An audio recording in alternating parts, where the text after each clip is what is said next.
Por otra parte, los que creen en un rapto secreto afirman que la voz de mando, la voz de arcángel y la trompeta de Dios solo la oirán los cristianos.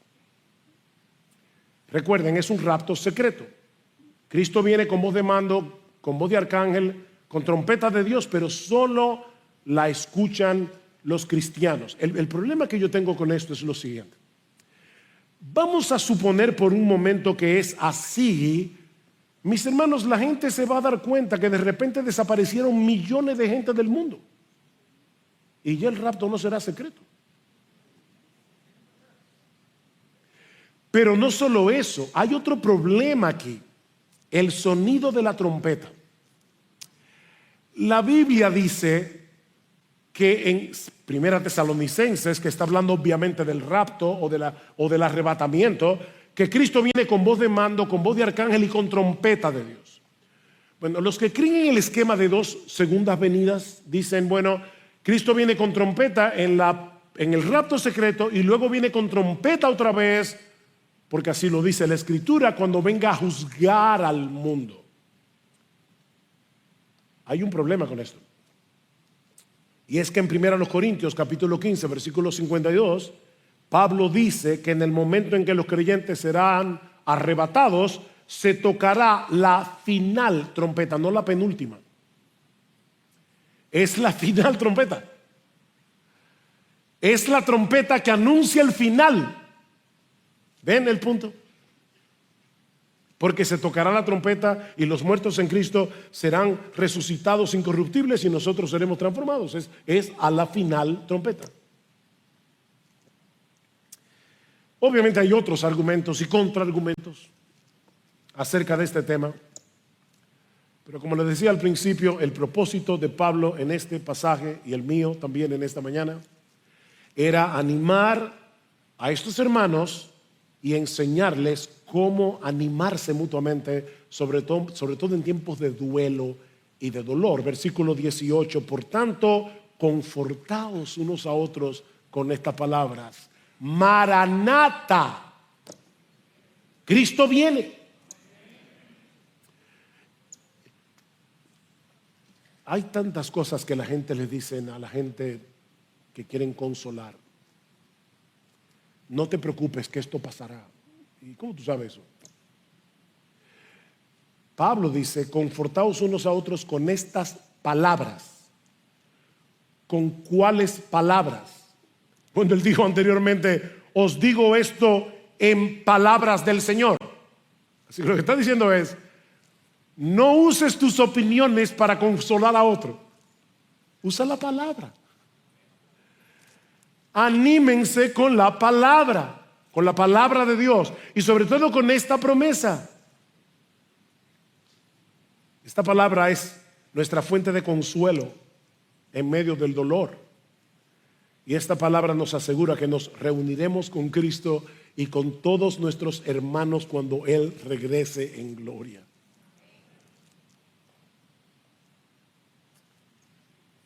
Y eso nos hace ver que este pasaje está conectado con el anterior que vimos el domingo pasado, acerca del amor. ¿Por qué? Bueno, porque esta promesa de las Escrituras no fue revelada únicamente para animar a cada creyente como individuo,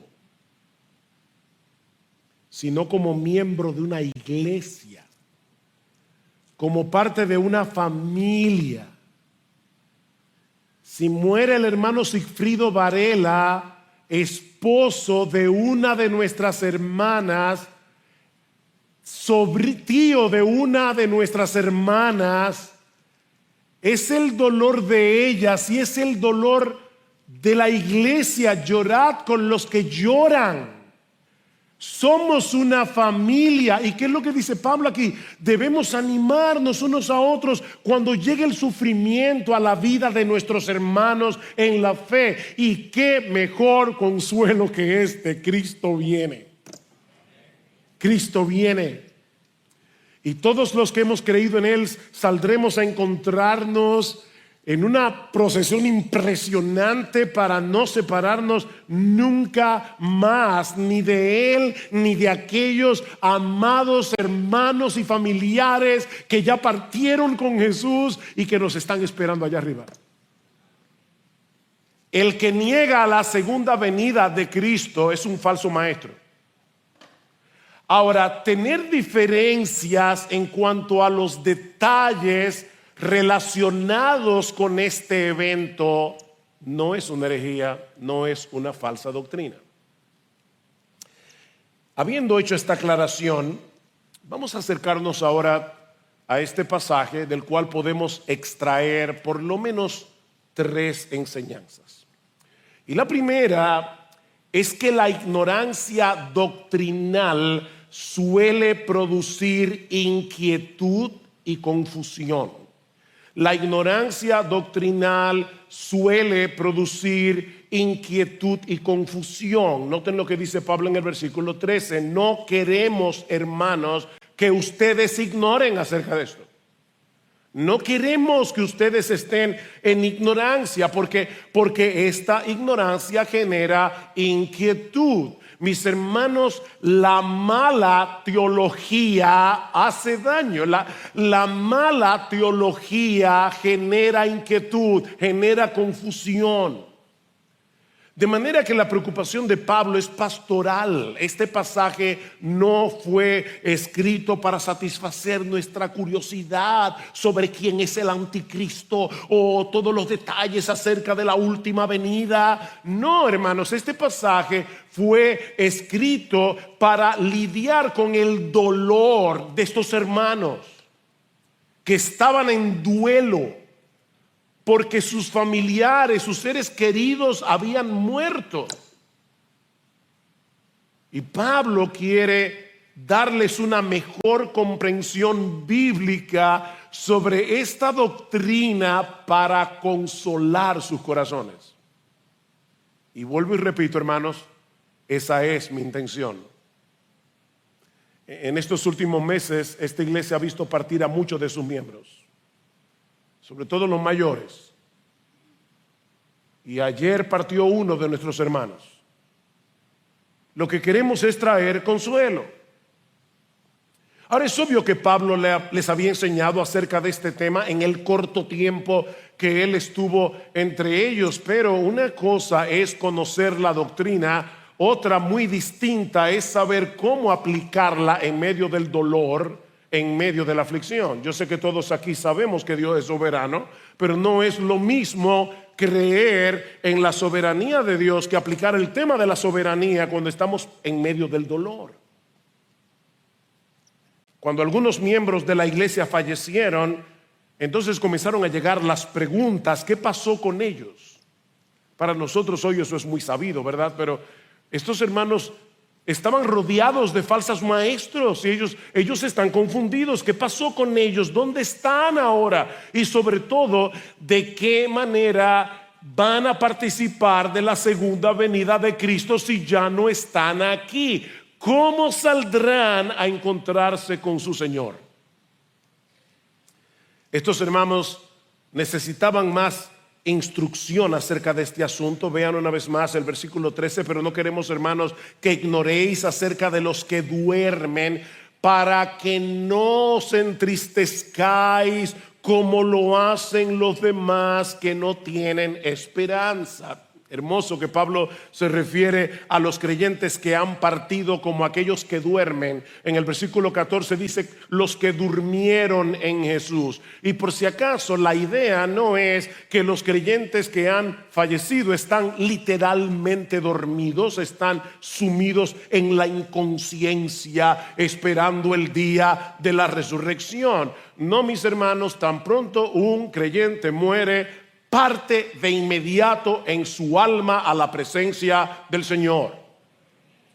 Cristo le dijo al ladrón en la cruz: hoy estarás conmigo en el paraíso. En 2 Corintios capítulo 5 versículo 8, Pablo dice: yo prefiero partir y estar con Cristo, lo cual es muchísimo mejor. Filipenses, versículo 1, capítulo 1 versículo 23, yo partir y estar con Cristo. O dice en el capítulo 5, versículo 8, 2 Corintios 5, 8, cuando uno muere, está fuera del cuerpo, pero presente al Señor. ¿Ven? Presente al Señor inmediatamente y bien despiertos. Pero sus cuerpos permanecen dormidos hasta que sean despertados en la resurrección. La palabra griega que se usa para dormir es la palabra koimao, y es por eso que el lugar donde se entierra a los muertos, los griegos le llamaban el koimeterion, o sea, el lugar de dormir, de donde viene nuestra palabra cementerio. El cementerio es el lugar donde duermen los cuerpos de los que han muerto. Los cuerpos de aquellos que durmieron en Jesús, es decir, que murieron siendo cristianos, que murieron habiendo estado unidos a Cristo por la fe, dice Pablo, van a ser despertados en la resurrección. Por eso están sus cuerpos dormidos, porque van a despertar en la resurrección. De manera que no debemos despedirlos con la tristeza de aquellos que no tienen esperanza. Ahora noten, hermanos, que no es que no debiéramos entristecernos. No, la muerte de un ser querido siempre será una separación dolorosa, siempre será una separación dolorosa, por más fuerte que sea nuestra fe, pero es una tristeza moderada por la esperanza de un reencuentro glorioso. La primera vez que yo experimenté el impacto de esta separación fue con la muerte de nuestra madre en octubre del año 1982. Ella tenía 49 años de edad, yo tenía 23 años de edad. Y hermanos, fue un dolor indescriptible. Yo no puedo describirles el dolor mío de mis hermanos.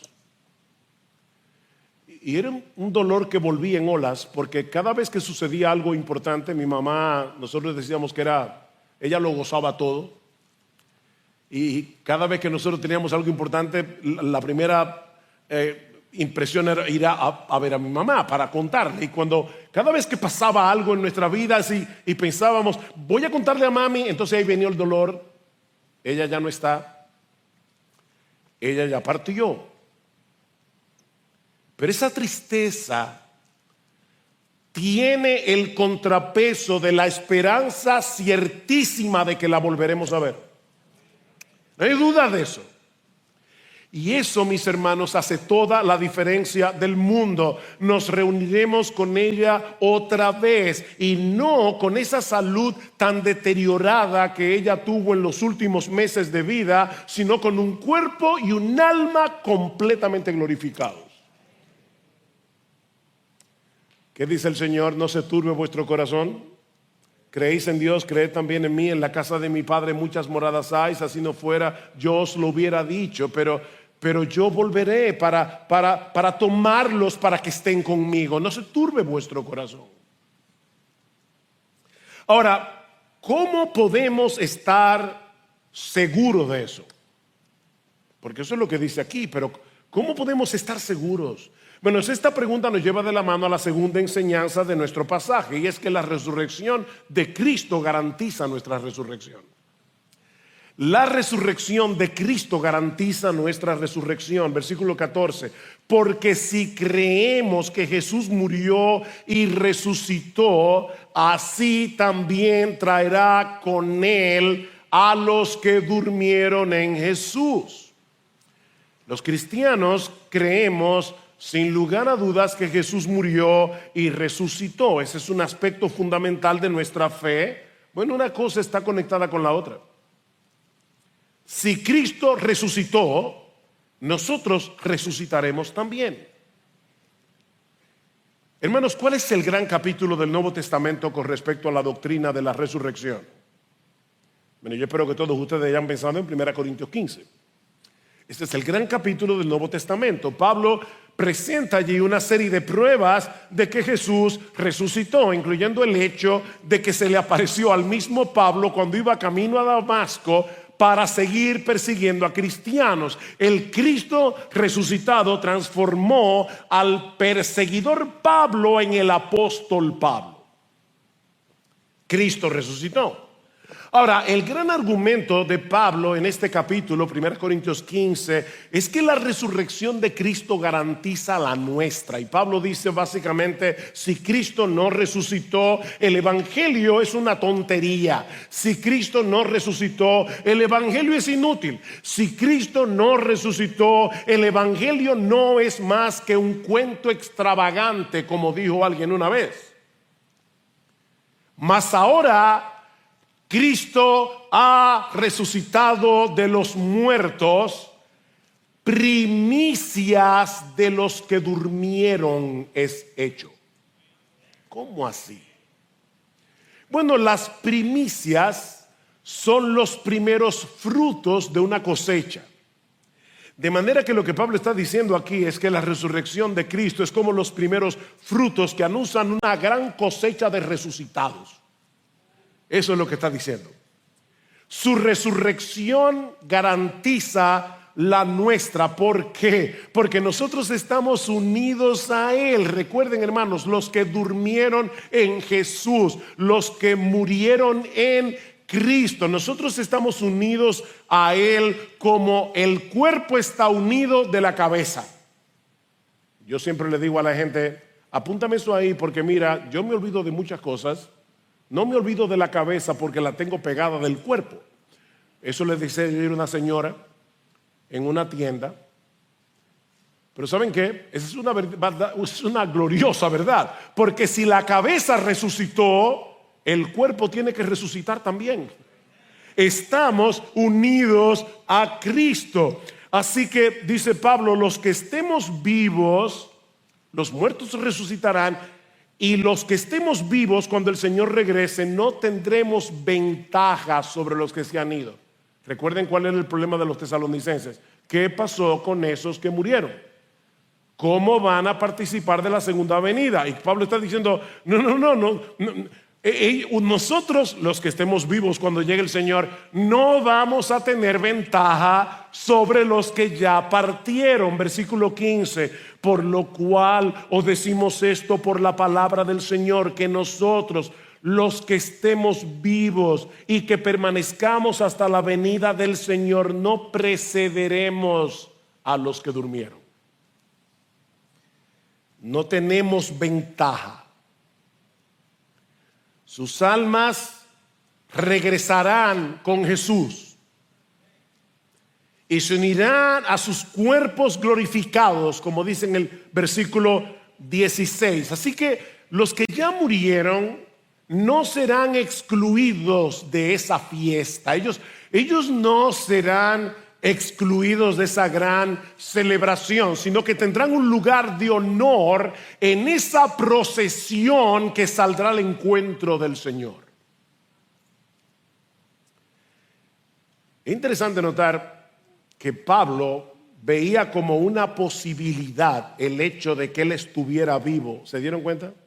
Cuando sucediera ese evento, porque él dice, por lo cual os decimos esto por la palabra del Señor, que nosotros, los que estemos vivos y que permanezcamos. Y luego en el versículo 17, entonces nosotros, los que estemos vivos y que permanezcamos. ¿Se equivocó Pablo? No. Pablo sabía muy bien que nadie sabe cuál es el día de la venida de Cristo. Y lo sabía porque el mismo Jesús lo dijo en Mateo capítulo 24 versículo 36. Cristo dice, nadie conoce el día y la hora de su venida, ni siquiera los ángeles, sino mi Padre.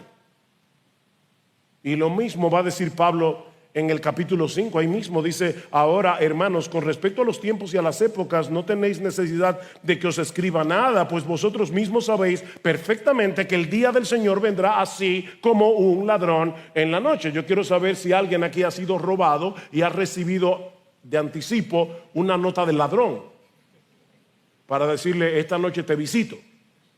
No, el ladrón llega sin avisar, y lo que Pablo está diciendo, así será la venida del Señor. Así que Pablo no está diciendo, yo estoy completamente seguro que el día que Cristo vuelva yo voy a estar aquí vivo. No, de ninguna manera. Lo que Pablo está planteando aquí en su ignorancia del tiempo y la hora, porque él no lo sabe tampoco, es la posibilidad sin garantía de que él estuviera aquí. Y él está diciendo, bueno, los que estemos aquí, si es que yo estoy aquí.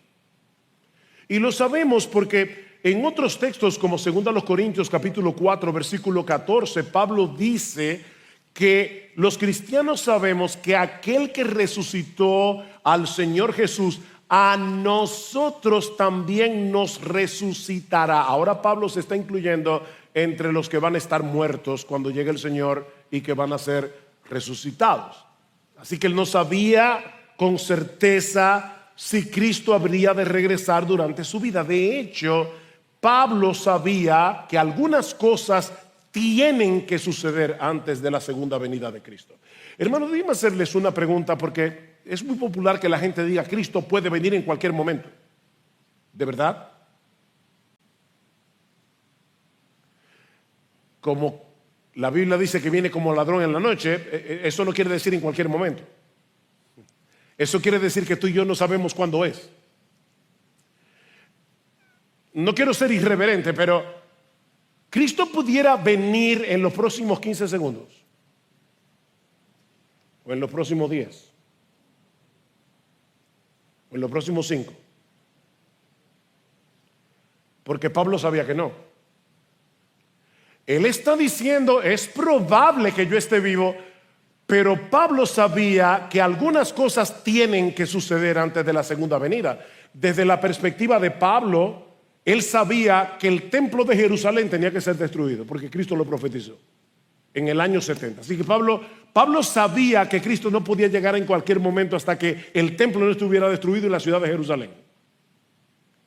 En el capítulo 2 de Segunda Tesalonicenses, Pablo dice, no se dejen inquietar por aquellos que están diciendo que ya Cristo vino y que llegó el rapto de la iglesia, el arrebatamiento de la iglesia, porque eso no sucederá sin que antes venga el anticristo en el contexto de una gran apostasía religiosa. Así que Pablo sabía que algunas cosas tenían que suceder antes de la segunda venida. Pero los cristianos de todas las generaciones debemos vivir con esa expectativa. Mis hermanos, el Señor pudiera regresar durante nuestra vida. ¿Tú crees eso? Eso pudiera suceder. Esa es la esperanza bienaventurada del cristiano, como dice Pablo en Tito 2:14. Debemos vivir a la espera de nuestro Señor. ¿Y sabes lo que va a pasar cuando tú vivas a la espera del regreso de tu Señor? Como tú no sabes cuándo es, puede ser antes de que tú te mueras. ¿Tú lo crees? ¿Y qué pasará cuando tú vivas a la luz de esa expectativa? Déjame hacerte una pregunta. Mi hermano, ¿qué pasaría si tú supieras con toda certeza que el presidente de la República, nuestro presidente, va a visitar tu casa antes de las elecciones de mayo?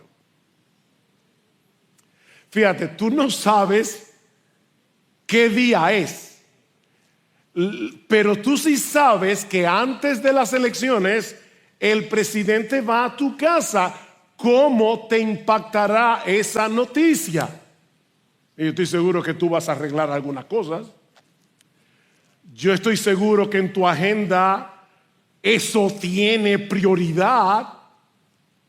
Bueno, lo que Pablo está diciendo aquí es que nuestra prioridad, lo que debe afectar nuestra agenda día tras día, es la venida de nuestro Señor. Cristo viene, y eso es más seguro y es más importante, 1000 veces más importante que cualquier presidente visite tu casa mañana. Cristo vuelve. Y nosotros debemos vivir a la espera de su regreso. ¿Saben por qué? Porque la espera del regreso de Cristo produce santidad en el creyente. Dice Primera de Juan capítulo 3 que nosotros sabemos que cuando Él se manifieste seremos semejantes a Él porque le veremos tal como Él es. Y todo aquel que tiene esta esperanza en Él se purifica a sí mismo, así como Él es puro. Eso pudiera suceder durante nuestra vida aquí en la tierra. Ahora, sea que estemos vivos o que estemos muertos, ningún cristiano será excluido de esa fiesta, de esa celebración. Lo que nos lleva a la tercera enseñanza de nuestro pasaje. Y es que en la segunda venida de Cristo, todos los cristianos de todas las épocas, saldremos a encontrarnos con Él para estar para siempre con Él. ¿Qué dice el versículo 16? Pues el Señor mismo descenderá del cielo con voz de mando, literalmente con un grito de mando, con voz de arcángel y con la trompeta de Dios, y los muertos en Cristo se levantarán primero. Entonces nosotros, los que estemos vivos y que permanezcamos, seremos arrebatados juntamente con ellos en las nubes al encuentro del Señor en el aire, y así estaremos con el Señor siempre. Gloria al Señor. Solo leer ese texto ya basta para decir, wow, sí, ven Señor Jesús. Ahora, ¿notaron, hermanos, que Pablo no está hablando aquí de un evento silencioso? Que Pablo no está hablando aquí de un regreso secreto del Señor, a escondidas. No, su regreso en gloria será bien ruidoso. Eso es lo que Pablo está diciendo aquí. Su regreso en gloria será muy ruidoso. Es como cuando Dios descendió en el Sinaí, ¿recuerdan? Para darle la ley al pueblo y para hacer un pacto con el pueblo de Israel. Dice en Éxodo 19 que vinieron truenos y relámpagos y una espesa nube sobre el monte que se estremecía y humeaba mientras se escuchaba un sonido de bocina, trompeta, que iba aumentando en extremo. Y luego dice Moisés en Éxodo 19, que cuando Dios habló con voz tronante. ¿Ven cómo se parece a lo que dice Pablo aquí? Pues el Señor mismo descenderá del cielo con voz o con un grito de mando. Pablo no dice de quién es esa voz, simplemente dice con voz de mando. Pero el contexto da a entender que se trata de la voz del mismo Cristo, no solo anunciando que la hora final ha llegado, sino también llamando a los suyos a salir de sus tumbas. Esa voz que resucitó a Lázaro, ¿recuerdan? Retumbará otra vez desde el cielo. Lázaro, ven fuera. Y Lázaro, estando muerto, oyó su voz y salió de la tumba. Bueno, ¿sabes qué? Yo no voy a comenzar a nombrar los nombres de los miembros de esta iglesia porque va a ser un problema. Pero Cristo con voz de mando, si tú estás muerto, tú vas a escuchar su voz diciendo: sal, sal. No os maravilléis de esto, dice el Señor en Juan 5:28, porque vendrá hora cuando todos los que están en los sepulcros oirán su voz. Cristo vuelve con voz de mando. Pero Pablo dice también que será con voz de arcángel. La palabra arcángel, de arqui, ángel, el ángel principal, el ángel de rango superior dentro de la jerarquía celestial. En la Biblia se mencionan por lo menos explícitamente al arcángel Miguel, al arcángel Gabriel, pero Pablo no especifica de quién se trata. Lo que sí sabemos por el mismo Jesús es que su regreso en gloria será en compañía de ángeles. Dice en Mateo 24:31 que él enviará a sus ángeles con gran voz de trompeta. Aquí está el tercer elemento que Pablo menciona en el texto. Y juntará a sus escogidos de los cuatro vientos, desde un extremo del cielo hasta el otro. ¿Cuál es el tercer elemento que Pablo menciona? Voz de trompeta. Y en varios textos del Antiguo Testamento se dice que las trompetas anuncian la llegada del día del Señor, cuando Dios interviene para reunir a su pueblo y para salvarlos de sus enemigos. Pablo va a mencionar de nuevo este sonido de trompeta en 1 Corintios capítulo 15, en el contexto de la resurrección de los muertos y de la transformación de aquellos que estén vivos en la venida del Señor. He aquí os digo un misterio: no todos dormiremos, pero todos seremos transformados en un momento, en un abrir y cerrar de ojos, a la final trompeta, porque se tocará la trompeta y los muertos serán resucitados incorruptibles y nosotros seremos transformados. En lo que tú pestañeas es la idea. Cuando Cristo regrese en gloria, los que murieron en Él serán resucitados, los creyentes que estén vivos serán transformados y todos juntos seremos arrebatados para salir al encuentro del Señor. Versículo 17. Entonces nosotros, los que estemos vivos y que permanezcamos, seremos arrebatados juntamente con ellos en las nubes al encuentro del Señor en el aire, y así estaremos con el Señor siempre. No deja de ser sorprendente la sencillez de esta descripción, porque, mis hermanos, este es el texto del Nuevo Testamento que nos provee más detalles acerca del arrebatamiento o el rapto de la iglesia. O sea, todo lo que nosotros necesitamos saber acerca de este evento está ahí. Qué sencillez. Cristo dice en Mateo 24:40 que cuando Él regrese, algunos serán tomados y otros serán dejados. Pero es en este pasaje de 1 Tesalonicenses donde se describe cómo va a ser ese proceso. Pero no es una descripción súper detallada. ¿Saben por qué? Porque, a diferencia de lo que sucede hoy, en medio de lo que yo llamaba el domingo pasado una histeria escatológica que hay en algunas iglesias, una histeria con respecto al tema de los últimos días, muy diferente a lo que sucede hoy en algunos contextos, mis hermanos, el énfasis de este pasaje no está en el arrebatamiento.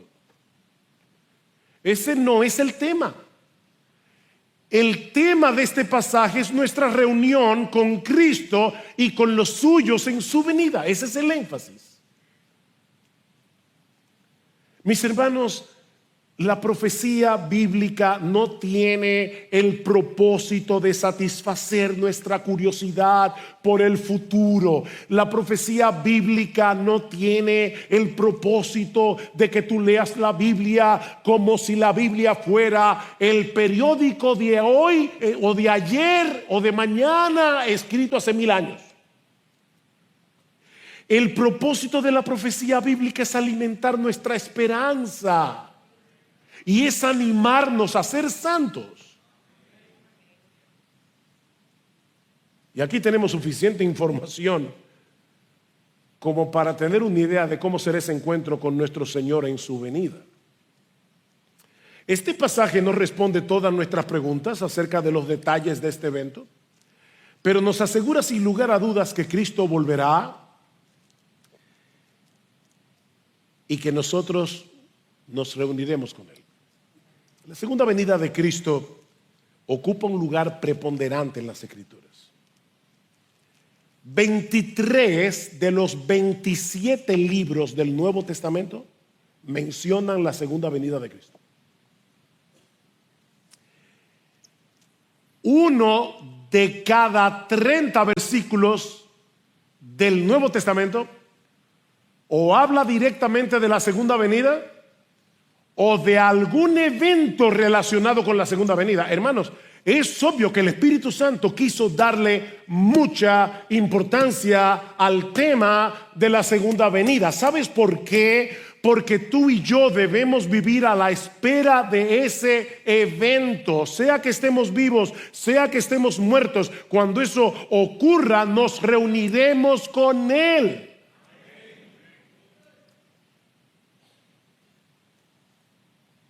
Los muertos serán resucitados, los vivos serán arrebatados. La palabra latina de arrebatamiento es rapere y de ahí sale el rapto. Pero si vamos a usar el texto de Tesalonicenses, es el arrebatamiento. ¿Y qué enseña este texto acerca del arrebatamiento? Lo poco que dice. Bueno, en primer lugar, que será un evento repentino. La palabra arrebatado es la misma palabra que se usa en Hechos capítulo 23, versículo 10, para decirnos que Pablo tuvo que ser sacado a la fuerza cuando los judíos lo iban a matar en el templo. ¿Recuerdan? Seremos sacados de aquí. ¿Qué dice Pablo en 1 Corintios 15, 52? Que será en un momento, en un abrir y cerrar de ojos. En segundo lugar, Pablo nos dice también que nos encontraremos con Cristo en las nubes, en el aire. Cristo volverá con las nubes del cielo. Y esto es muy significativo porque las nubes siempre están presentes cuando el Señor viene a encontrarse con su pueblo, siempre. En el monte Sinaí dice: aconteció que al tercer día, cuando llegó la mañana, hubo truenos y relámpagos y una densa nube sobre el monte. Daniel capítulo 7, este texto es muy importante. Seguí mirando en las visiones nocturnas y he aquí con las nubes del cielo venía uno como un hijo de hombre, que se dirigió al anciano de días y fue presentado ante él y le fue dado dominio, gloria y reino. Cristo viene en las nubes. Mateo 24, entonces aparecerá la señal del Hijo del Hombre en el cielo y entonces lamentarán todas las tribus de la tierra y verán al Hijo del Hombre viniendo sobre las nubes del cielo con poder y gran gloria. Este no es un evento secreto. Dice en Apocalipsis 1:7, todo ojo le verá.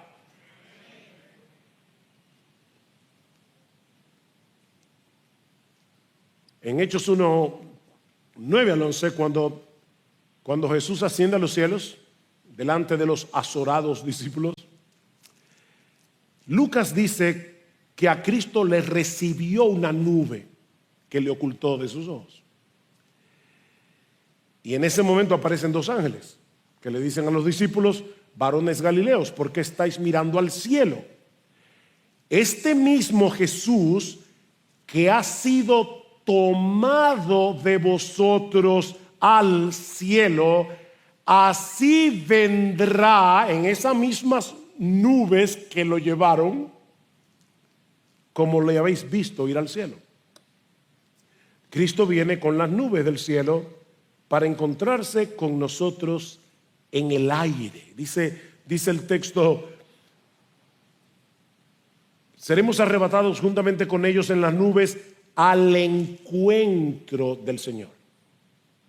Ahora, esta palabra es importante, es la palabra griega apantesis, y esta palabra significa salir al encuentro de alguien importante para darle la bienvenida fuera de la ciudad y regresar con él a la ciudad. De hecho, aparte de aquí, solamente aparece 2 veces en el Nuevo Testamento, 2 veces. En la parábola de las vírgenes, que eran en esa época las damas de honor de la novia, pero a cambio de ahora que las damas de honor acompañan a la novia, en la época de Jesús acompañaban al novio para llegar al lugar donde se iba a celebrar la boda. Y dice que esas vírgenes salieron al encuentro del novio. Ahí está la palabra pantesis. No para quedarse en la calle, obviamente, sino para llegar a la boda con el novio. Es la misma palabra que se usa en Hechos 28:15, cuando dice que Lucas y Pablo llegan a Roma y dice que los hermanos salieron a recibirlos, a pantesis, para entrar con ellos en la ciudad de Roma. De manera, mis hermanos, que el cuadro que Pablo nos está presentando aquí es el de todos los ciudadanos del cielo, nosotros los cristianos, vivos y muertos, o mejor dicho, ya resucitados los muertos, saliendo a recibir al legítimo rey del universo que viene a tomar posesión de su trono para venir a reinar con los suyos. Eso es lo que Pablo está mostrando aquí. Ahora, Pablo no dice si subiremos al cielo o si bajaremos a la tierra. ¿Se dieron cuenta? Dice alguien, Pablo nos deja en vilo, nos deja literalmente en el aire. O sea, lo que dice es que saldremos a encontrarnos con el Señor en el aire. ¿Y qué pasa a partir de ahí? Hermanos, es que ese es el punto. No importa lo que va a pasar a partir de ahí. Lo que importa es que así estaremos para siempre con el Señor. ¿Se dan cuenta, mis hermanos, cuál es el énfasis de Pablo? Obviamente no nos vamos a quedar flotando en el aire. Pablo dice en 1 Corintios capítulo 6 versículo 2 que nosotros los santos juntamente con Cristo juzgaremos al mundo. Así que obviamente no nos vamos a quedar flotando, pero lo que realmente importa es que estemos donde estemos, estaremos con Él, con nuestro Salvador. Pablo dice en Colosenses capítulo 3 versículo 4, cuando Cristo vuestra vida se manifieste, entonces vosotros también seréis manifestados con Él en gloria. Eso es lo que tú y yo debemos estar esperando si somos cristianos. Ahora, quiero ser justo con aquellos que piensan diferente a nosotros. Así que déjenme dar por lo menos 2 o 3 argumentos y dar una respuesta. Aquellos que plantean el regreso de Cristo en 2 etapas, un rapto secreto, que en realidad son 3 segundas venidas en ese esquema. Y no estoy siendo irónico, porque según este esquema, Cristo viene en el rapto secreto, luego viene después de la tribulación y luego viene después del milenio. O sea que son 3 segundas venidas. Pero lo que yo estoy diciendo es que la Biblia solo plantea una segunda venida. Una segunda venida. No 2, no 3. Pero los que creen en este esquema nos dicen que Pablo no puede estar hablando aquí de la segunda venida de Cristo en gloria para llegar a la tierra, porque aquí no se dice nada de lo que sucederá con los incrédulos. Bueno, no dice nada porque esa no era la inquietud de los tesalonicenses. Esa no era su preocupación. Pablo no tenía por qué hablar de ese tema en ese contexto, porque él está tratando de consolar a hermanos que estaban en duelo. De todos modos, Pablo sí habla de este tema en el capítulo siguiente. En el capítulo 5, versículo 2 dice, pues vosotros mismos sabéis perfectamente que el día del Señor vendrá así como un ladrón en la noche, que cuando estén diciendo paz y seguridad, entonces la destrucción vendrá sobre ellos repentinamente como dolores de parto a una mujer que está encinta y no escaparán. Así que Pablo sí habla de los impíos, pero no en el pasaje que estamos estudiando. Luego lo va a mencionar otra vez en la segunda carta, en el capítulo 1, y es importante que ustedes lean conmigo este texto, segundo a los Tesalonicenses, capítulo 1, versículo 6, porque después de todo es justo delante de Dios retribuir con aflicción a los que os afligen y daros alivio a vosotros que sois afligidos, y también a nosotros cuando el Señor Jesús sea revelado desde el cielo con sus poderosos ángeles en llama de fuego, dando retribución a los que no conocen a Dios y a los que no obedecen al evangelio de nuestro Señor Jesucristo. Estos sufrirán el castigo de eterna destrucción, excluidos de la presencia del Señor y de la gloria de su poder cuando Él venga para ser glorificado en sus santos en aquel día y para ser admirado entre todos los que han creído. Ven, hermanos, es una sola segunda venida que va a traer bendición a los cristianos, perdición a los incrédulos. De paso, mi amigo, si tú no eres creyente, si tú no has creído en Cristo, la segunda venida del Señor no es una bendición para ti. Ven a Cristo hoy cuando todavía tienes tiempo de arrepentirte. Ven a Cristo hoy cuando todavía tienes tiempo de arreglar tus cuentas con Él. Y recuerdo que le decía al médico: mire, doctor, si yo pudiera tomarme una pastilla para que el dolor de mi hija se traspase a mi cuerpo, yo me lo tomaría sin dudar. Sin dudar. Mis hermanos, Jairo hizo lo que cualquier padre hubiera hecho en su situación. Los padres somos capaces de hacer lo que sea por amor a nuestros hijos. Jairo sabía que no tenía mucho tiempo para estarse preocupando por guardar el protocolo de una persona de su rango. Él iba a hacer todo lo que estuviera a su alcance para salvar a la niña, aunque eso le costara su reputación, aunque eso le costara muchas amistades. Pero entonces en la historia ocurre algo inesperado que pone a prueba la fe de Jairo. Jesús se detiene a tratar el caso de una mujer enferma en vez de seguir avanzando hacia donde estaba la niña moribunda. Por eso yo he titulado esta segunda escena una dilación incomprensible. Una dilación incomprensible. Versículo 25. Y una mujer que había tenido flujo de sangre por 12 años y había sufrido mucho a mano de muchos médicos y había gastado todo lo que tenía sin provecho alguno, sino que al contrario había empeorado, cuando oyó hablar de Jesús, se llegó a él por detrás entre la multitud y tocó su manto.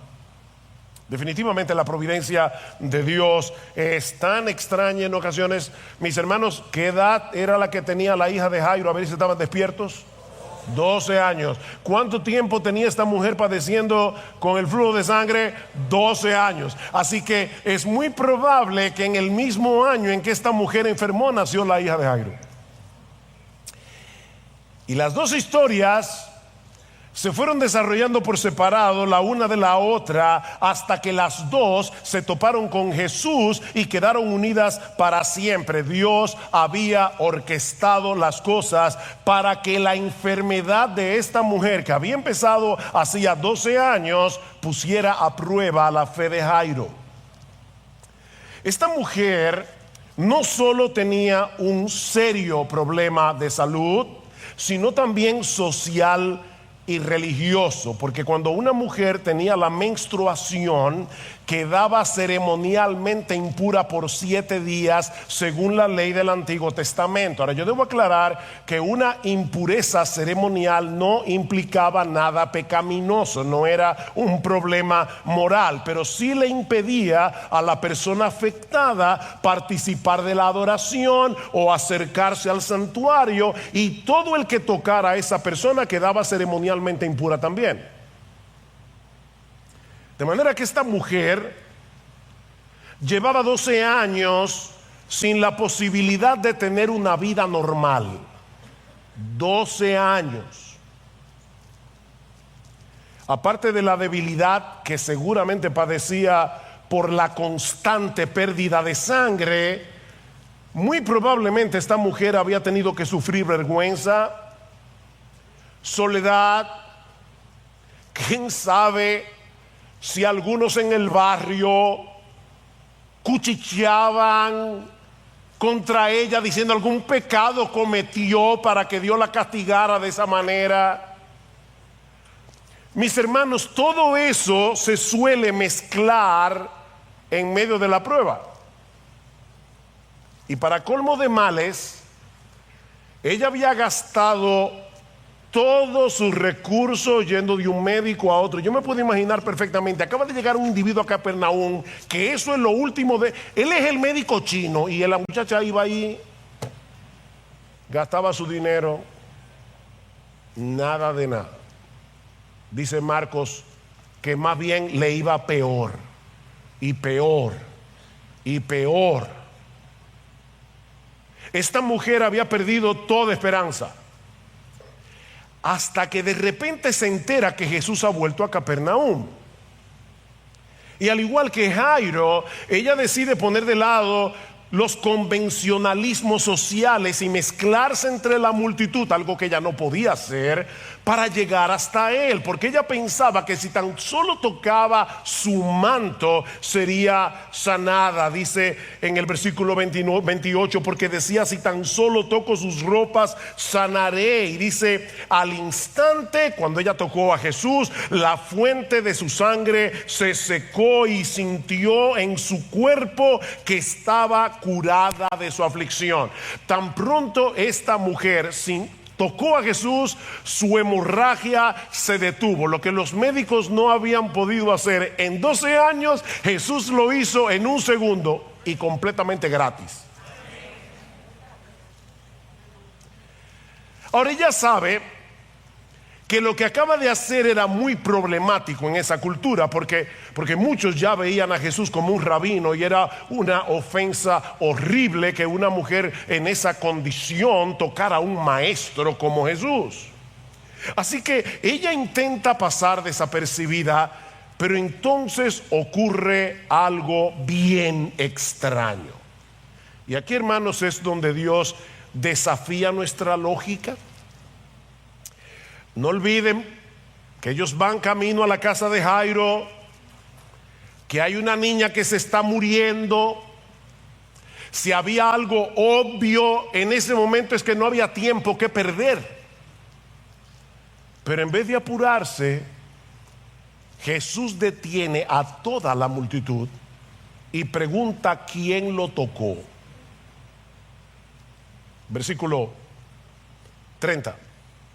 Y enseguida Jesús, dándose cuenta de que había salido poder de él, volviéndose entre la gente, dijo: ¿quién ha tocado mi ropa? Y sus discípulos le dijeron: ¿ves que la multitud te oprimes y dices quién me ha tocado? Ese es el equivalente en español a ¿en serio? Hermanos, acuérdense que los discípulos tenían su carácter y a veces hasta se molestaban con Jesús. Y yo imagino que estarían pensando en por lo menos si fuera yo. ¿Y esto ahora? O sea, ¿cómo que quién me ha tocado? Pero él miraba a su alrededor para ver a la mujer que le había tocado. ¿Se dan cuenta, hermanos, que Cristo no está diciendo quién me ha tocado porque él no sabía quién era?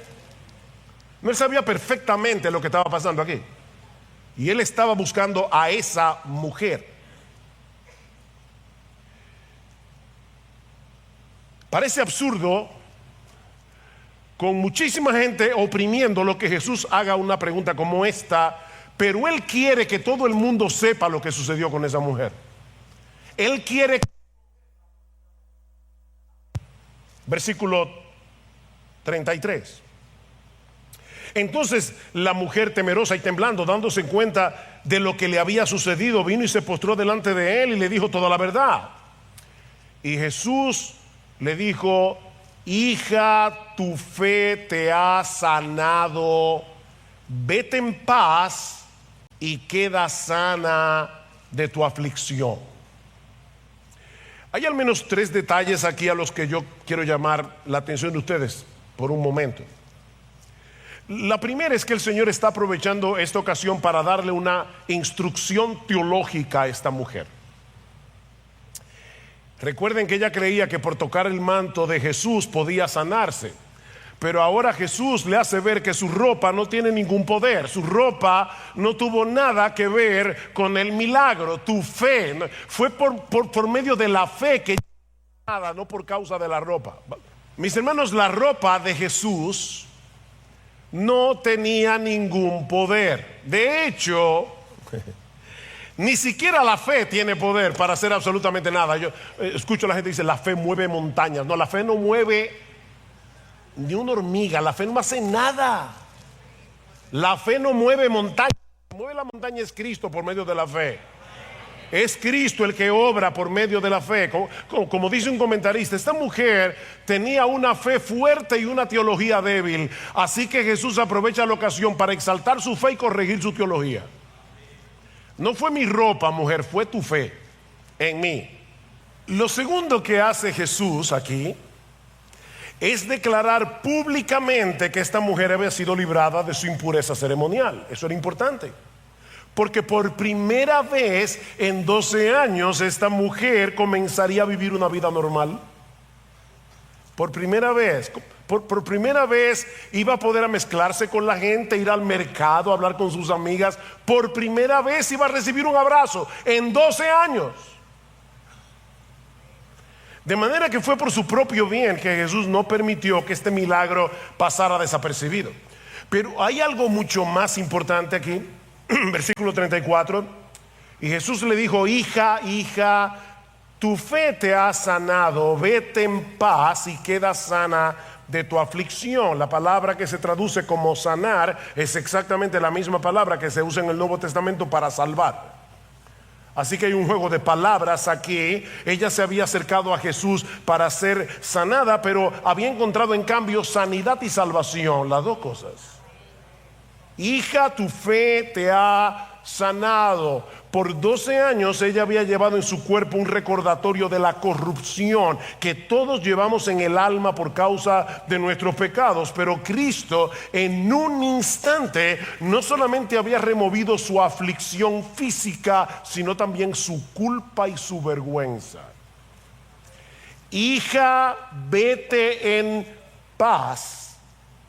Disfruta a partir de ahora del shalom de Dios, porque has pasado a ser hija suya por medio de la fe. La palabra shalom significa disfrutar de la plenitud de vida que solo Dios puede dar. Es mucho más que ausencia de intranquilidad o ausencia de guerra, es plenitud. Yo he venido para que tengan vida, dice Jesús, y vida en abundancia. Esa vida abundante es el shalom de Dios. Vete en paz. Comienza a disfrutar de ese shalom. Ahora, de nuevo, hermanos, imagínense la irritación de los apóstoles y la angustia de Jairo, que ven aumento cada segundo. Su niña se está muriendo. La multitud que rodea a Jesús no lo deja avanzar más rápido, y ahora él decide detener la marcha para ponerse a conversar con esta mujer. Mis hermanos, lo que Jesús está haciendo aquí no solo parece irracional, humanamente hablando, parece irresponsable. ¿Qué pasaría si llegan al mismo tiempo a un hospital, a la emergencia, una niña adolescente que se está muriendo y una mujer con una enfermedad crónica pero no mortal? ¿A cuál de las dos debería tratar el médico de turno? La respuesta es obvia. Si este médico decide atender primero a la mujer, los padres de la niña pudieran demandarlo por negligencia médica. Pero eso fue precisamente lo que hizo Jesús. Desde todo parámetro humano, la forma de actuar de Jesús es incomprensible. Y por supuesto, mientras tanto, sucede lo que todos temen. La niña muere. Y eso nos lleva a la tercera escena de la historia, la actuación de Jesús en el momento preciso. La actuación de Jesús en el momento preciso. Versículo 35, mientras estaba todavía hablando, vinieron de casa del oficial de la sinagoga diciendo: tu hija ha muerto. ¿Para qué molestas aún al maestro. No es difícil imaginar lo que esas 4 palabras provocaron en el corazón de Jairo. Tu hija ha muerto. Unos minutos antes había algo de esperanza. Ya no hay nada que hacer. ¿Por qué tuvo que interponerse esa mujer en el camino? Yo me imagino, si hubiera sido yo. Es que no pudo haber esperado un poco más para ser sanada y darle oportunidad a una niña que tenía toda una vida por delante. Pero entonces Jesús lo ayuda a poner las cosas en perspectiva. Versículo 36. Pero Jesús, oyendo lo que se hablaba, dijo al oficial de la sinagoga: no temas, cree solamente. 4 palabras aterradoras: tu hija ha muerto. 4 palabras llenas de esperanza: no temas, cree solamente. Mis hermanos, todos nosotros necesitamos que el Señor nos ayude a pensar correctamente, porque la prueba suele producir turbación y disparar nuestras dudas. A nosotros nos encantaría que en el momento de la prueba lo primero que se disparara fuera la fe, pero lo que ocurre en realidad es que lo primero que se dispara es la duda. Por eso decía Martin Lloyd-Jones que la fe consiste en aplastarle la cabeza a la serpiente de la duda. Hay algo que tú tienes que hacer con la fe.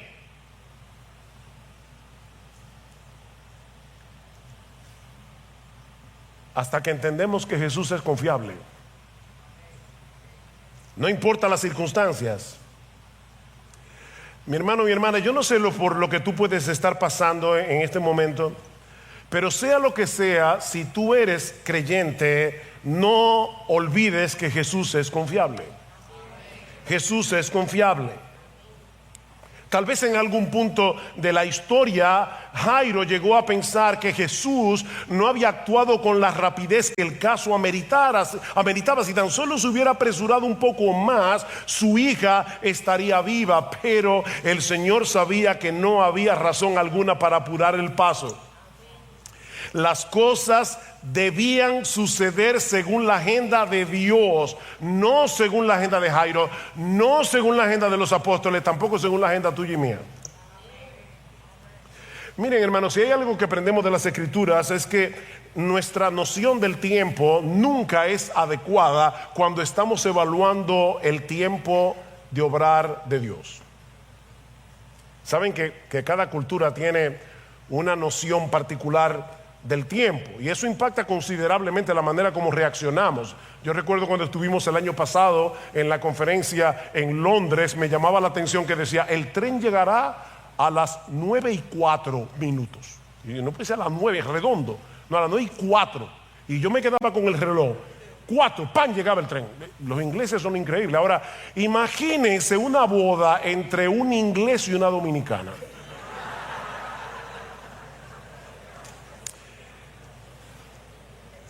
¿Saben que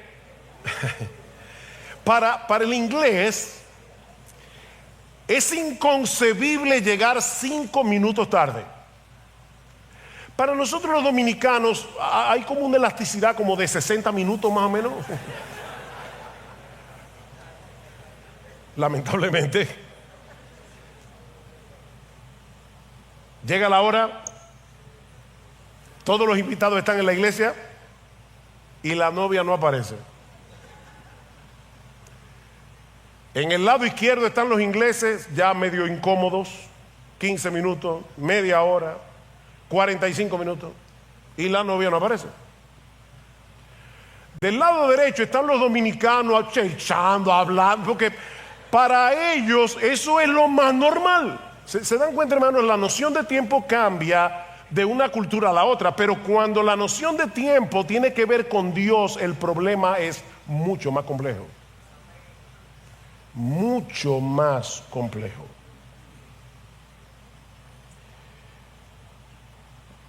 Abraham, yo te voy a dar un hijo, Génesis 12. ¿Cuándo? En 25 años. y tu pueblo va a ser, Génesis 15, esclavo en esta tierra, pero no te preocupes, yo lo voy a libertar y lo voy a traer de nuevo aquí. ¿Cuándo? No, dentro de 400 años.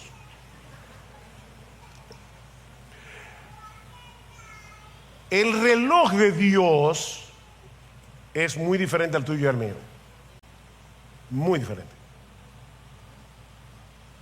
Dice alguien que la gracia de Dios nunca actúa según nuestro horario. Para Jairo era demasiado tarde. Para Jesús las cosas estaban ocurriendo según lo previsto. Jairo, no temas. No temas.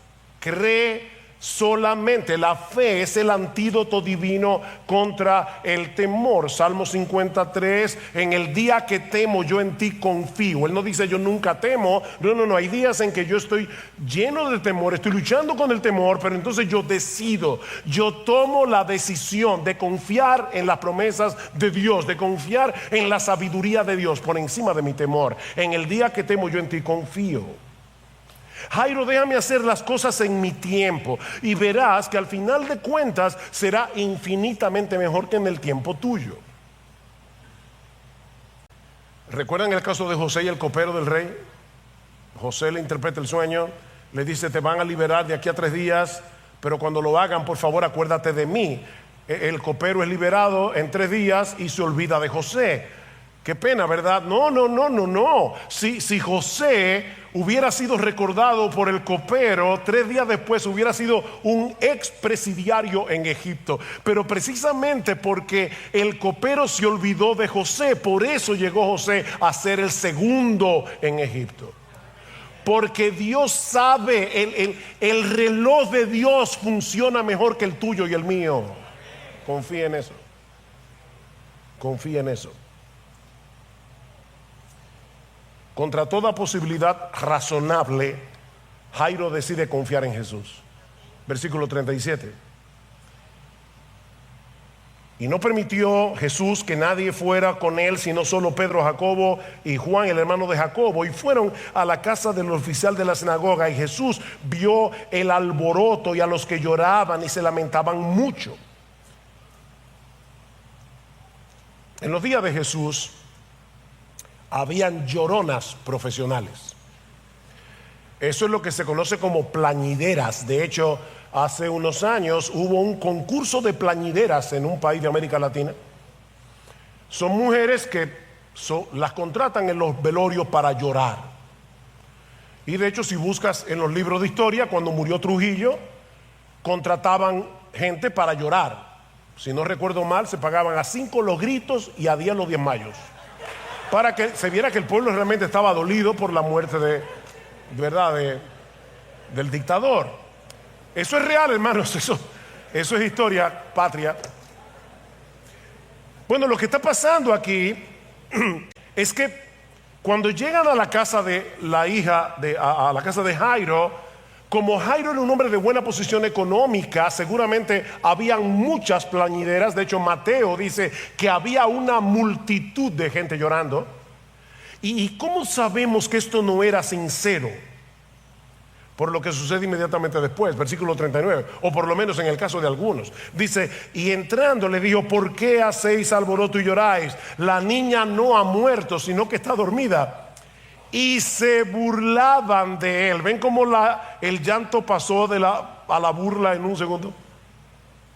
Comenzaron a burlarse de Jesús. Pero Jairo sigue creyendo. Pero él, echando fuera a todos, tomó consigo al padre y a la madre de la niña y a los que estaban con él, y entró donde estaba la niña. El Señor entra a la habitación.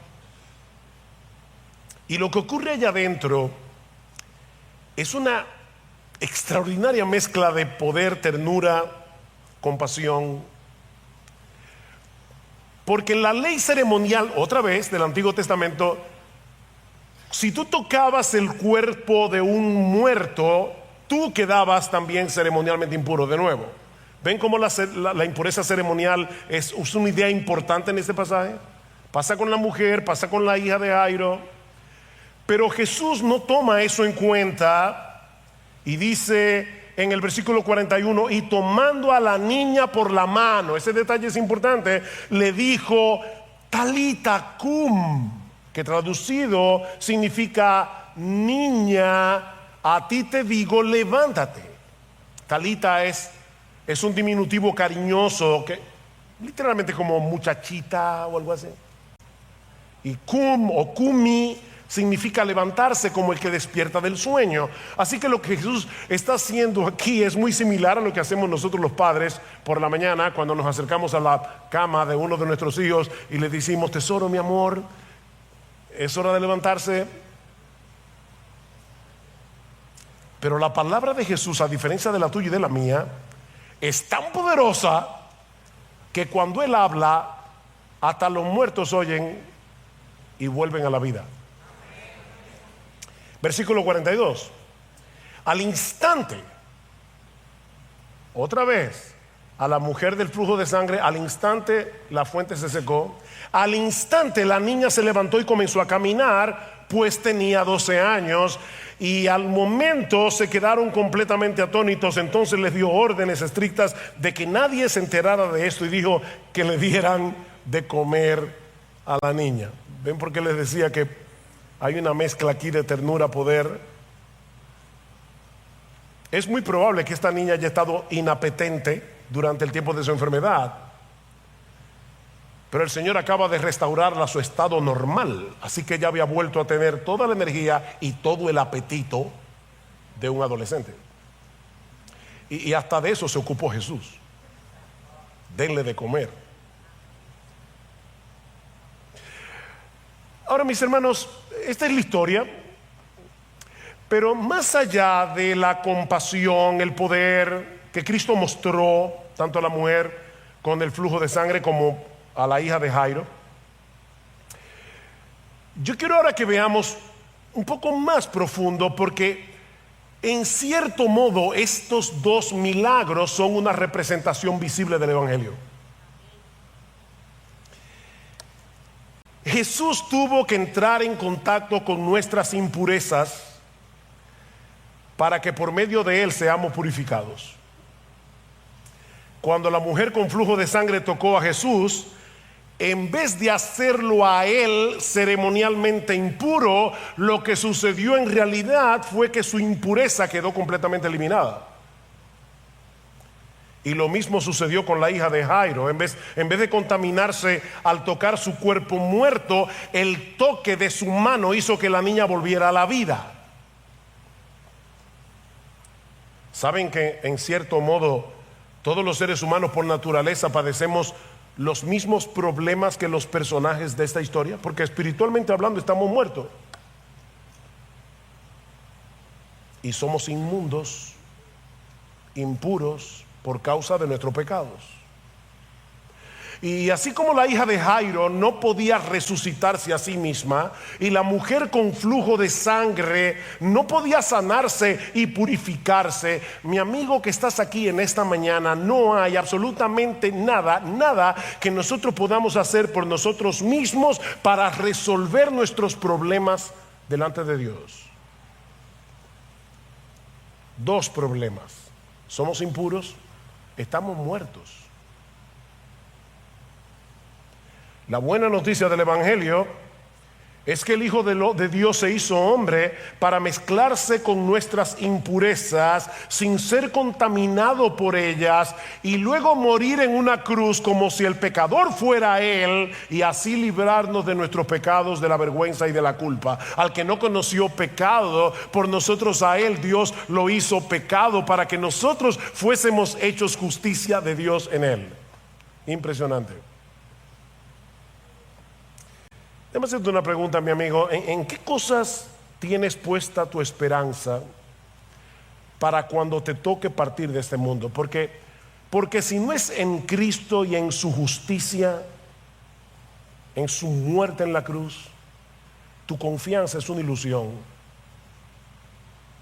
Tu confianza es una ilusión. Porque solo Cristo salva, y Él solo salva por medio de la fe. Solo Cristo salva, y Él solo salva por medio de la fe. En ningún otro hay salvación, porque no hay otro nombre bajo el cielo, no hay otro nombre bajo el cielo dado a los hombres en el cual podamos ser salvos. Hechos 4:12, solo en el nombre de Jesús. Hay un solo Dios, hay un solo mediador entre Dios y los hombres, y es Jesucristo hombre. Yo soy el camino, dice Jesús, yo soy el camino, la verdad y la vida. Nadie viene al Padre sino por mí. Solo Cristo salva, y Él solo salva por medio de la fe.